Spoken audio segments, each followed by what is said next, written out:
pinipili kong desisyon sa buhay ko ay magbibigay karangalan sa Panginoon o isa siyang shame o isa siyang kahihiyan.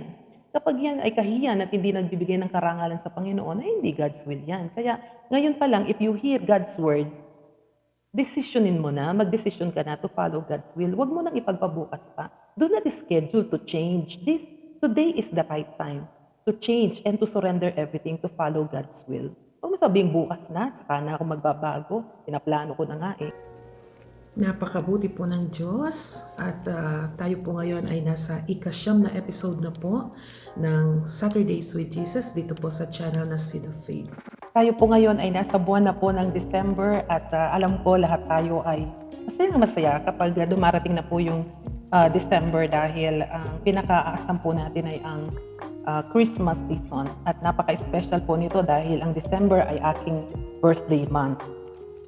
Dahil punong-puno po ng pag-asa, punong-puno po ng pananampalataya na merong isang manunubos na isisilang sa Bethlehem. At sana ay isilang po siya sa ating mga puso. Sa gabing ito, ang ating pong episode ay pinamagatan kong God's Will. Ako po ay na-inspire sa storya po ni Mama Mary na kung saan siya ang pinaka-best example of obedience to God. Na kung saan sinunod po niya ang kalooban ng Diyos. Ang kalooban ng Diyos, that is God's will. Pag tinanong po ba kayo kung ano ang kalooban ng Diyos, sinasabi niyo po ba na ito ang purpose of God? Ito ang plan of God? Ito ang desire of God? Kung yan po ang mga naisagot ninyo sa mga taong nagtatanong po sa inyo, tama po kayo. Hindi po kayo nagkakamali. At yan po ang sinunod ni Mama Mary. Sa pagkahayag po sa kanya ng isang anghel na nagsabi sa kanya na blessed are you among women dahil sa iyong sinapupunan ay isisilang ang isang tagapagligtas. Natakot po si Mama Mary. Siya rin man ay naguluhan. Pero hindi po siya nagpatalo doon dahil sinunod po niya ang kagustuhan ng Diyos. Gayon din naman, hindi magiging kompleto ang kalooban po ng Diyos kung hindi magiging kasama sa storya si Saint Joseph. Si Saint Joseph na nangarap na magkaroon lamang ng isang simpleng pamilya. Pampangasawa si Mama Mary at magkaroon ng isang simpleng pamilya. Ngunit nag-iba ang lahat nung maganap ang kalooban ng Diyos. Na sa unang tingin ni Saint Joseph ay, ako ba ay binabangungot? Ito ba ay disaster? Napakasimple lang naman ang gusto ko. Pagkatapos ngayon ay darating ang anghel ng Diyos at magsasabing ang magiging asawa ko ay mabubuntis sa pamamagitan ng banal na espiritu. Paano kaya kung hiwalayan ko na lang siya? Pero hindi po yun pinahintulot ng Diyos. Dahil nagpakitang muli ang anghel kay Saint Joseph. At sinabi niyang, huwag kang matakot. Ito ang kalooban ng Diyos. And there was full participation. Hindi nagmatigas si Mary, hindi nagmatigas si Saint Joseph. There was a full cooperation with the operation of God to bring Jesus on earth to save us through the conception of Mama Mary, kung kaya't meron po tayong sineselebrate na Christmas. Kayo rin po ba ay nag-i-struggle sa mga paggawa ng mga decisions sa buhay natin? Mga big decisions in life, kamukha ng decision na ginawa ni Mama Mary. Di po ba napakahirap? We are struggling. And sometimes sa buhay natin, we are left with two good options. Sa buhay ko, nangyari po yan na when I decided to work abroad, ang daming dumating po na opportunities sa akin. And I was trying to discern what was the real plan of God for me. Lord, am I going to Libya? Or Lord, am I going to Saudi Arabia? And alam niyo po, through prayers, and through people that I have asked permission, yung mga tao na they are equipped with the presence of the Holy Spirit talaga, that they are able to discern and help people to decide for the will of God. They are attuned every day in their life with what is really the will of God. I have good friends who have helped me to decide saan ba ako pupunta. And she helped me to pray. And you would know, can we be sure about the things that we do? Can we be sure about the decisions that we do? That it is God's will? Ang sagot po dyan ay, opo. Makakasiguro po tayo. Ano yung mga pamamaraan na makakasiguro tayo na ang ginagawa natin, iniisip natin, ina-act natin ay kalooban po ng Diyos. Every day of our life is scrutinized by the will of God. Dapat palagi tayong conscious that every day in our life is governed by the will of God. Di ba meron tayong layman's term na hari mo ang balat mo? Yan. Yung nabubuhay ka sa sarili mong kagustuhan, hindi mo na kino-conform ang iyong mga decisions, ang iyong mga ginagawa, ang iyong mga sinasabi sa kung ano ang kagustuhan ng Diyos. Paano mo malalaman na ang mga decisions sa buhay mo ay will of God? Yan. Pupunta ka ba ng Amerika o pupunta ka ba ng Japan o pupunta ka ba kung saan mo gusto? Makikisama ka ba sa grupong ito o hindi? Mag-aasawa ba ako o hindi? Magpapari ba ako o hindi? Magpapagawa ba ako ng bahay o hindi? Susugal ba ako dito o hindi sa business na ito? Tama ba ito na ito ang liligawan ko o yung isang babae? Ito ba ang gagawin ko sa aking YouTube channel o hindi? Ito ba ang pinapangarap ko sa buhay ko? Ay kagustuhan ba ng Diyos o hindi? Ayan. Meron po akong i-share sa inyo na 10 questions that you have to answer in order to be sure that what you are doing, what you are thinking, and what you are saying and behaving is actually in confirmation or you are really conforming with the will of God like Mama Mary. Let us make Mama Mary our best example on following God's will so that we will have a more meaningful life. Number 1, how to be sure that it is God's will? Number 1, is it decision consistent with the Word of God? Ayan. Ang decision mo ba ay naaayon sa mga salita ng Diyos? Is it in agreement with the Word of God? Kapag wala yan sa Word of God, hindi yan nasusulat, hindi yan kalooban ng Diyos. Number 2, is it a wise decision? When you say, is it a wise decision, you ask yourself about the consequences. If I do this, what will be the result? Ano ang magiging kahihinatnan ng desisyon na ito kapag pinagpatuloy ko ito? Magiging masaya ba ako? Magiging masaya ba ang pamilya ko? Ikakatuwa ba ito ng mga mahal ko sa buhay? Wala ba itong magiging disadvantages? Mas ia-outweigh ba nito yung mga advantages kesa sa mga disadvantages? Ito po yung mga dapat nating ituro sa mga anak natin na sa lahat ng decisions na ginagawa natin ay mayroon pong mga consequences. Do good things, you will have good consequences. Choose the right thing, you will enjoy life. Number 3, can I honestly ask God to enable me to achieve it? Isipin po natin yung mga huling mga big decisions na ginawa natin sa ating buhay. Tinanong po ba natin ang Diyos tungkol sa mga decision ito? Dahil tayo po ngayon ay nabubuhay sa isang mundo na that oppose godly decisions, that oppose God's will. Sometimes, minsan lang nangyayari, pero madalas, it lasts for the lifetime. Number 4 is, do you have genuine peace about this decision?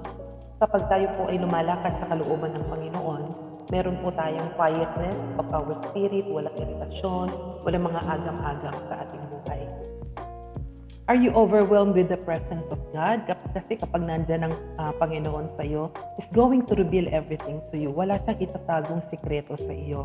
And it drove you very early to learn to listen to God very early because, God is willing to speak to you if you will just listen.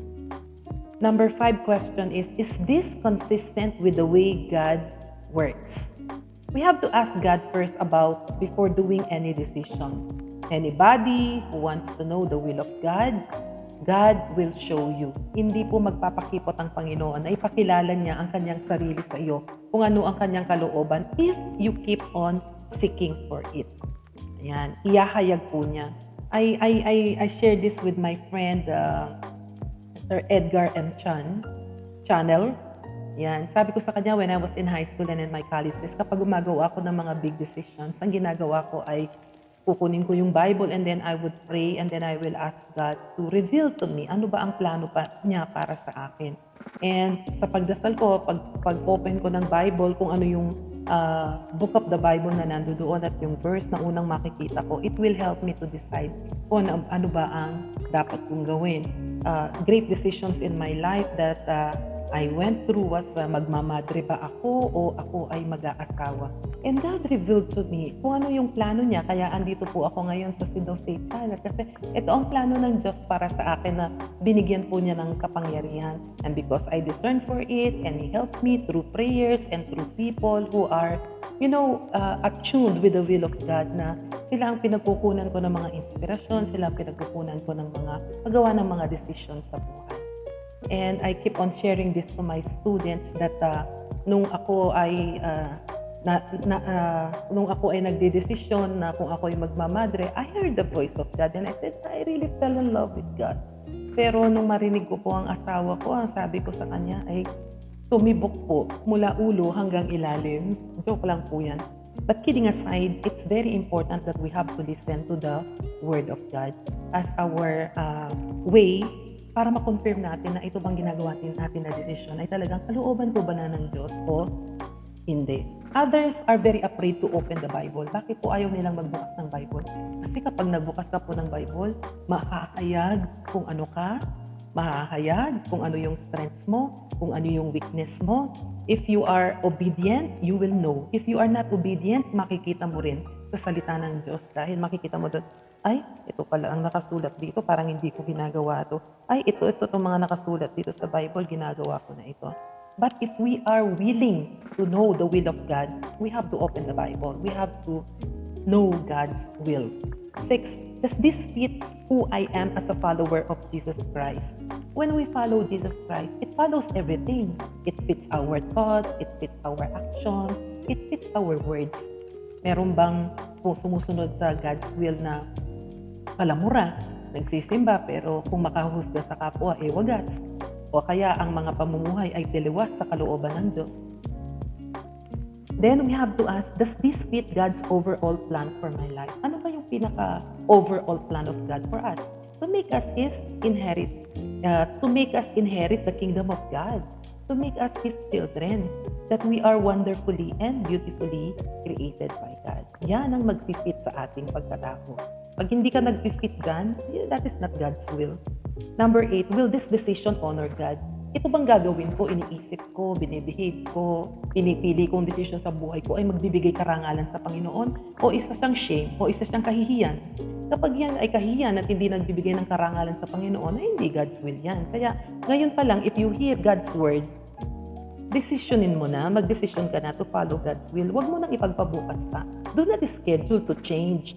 Today is the right time to change and to surrender everything to follow God's will. Huwag mo sabihin bukas na, saka na ako magbabago, pinaplano ko na nga ngayon na, gawin mo na. It's very liberating and it's very meaningful and it's very, a purposeful life if we decide to become obedient to God until the last minute of our life, up to our last breath.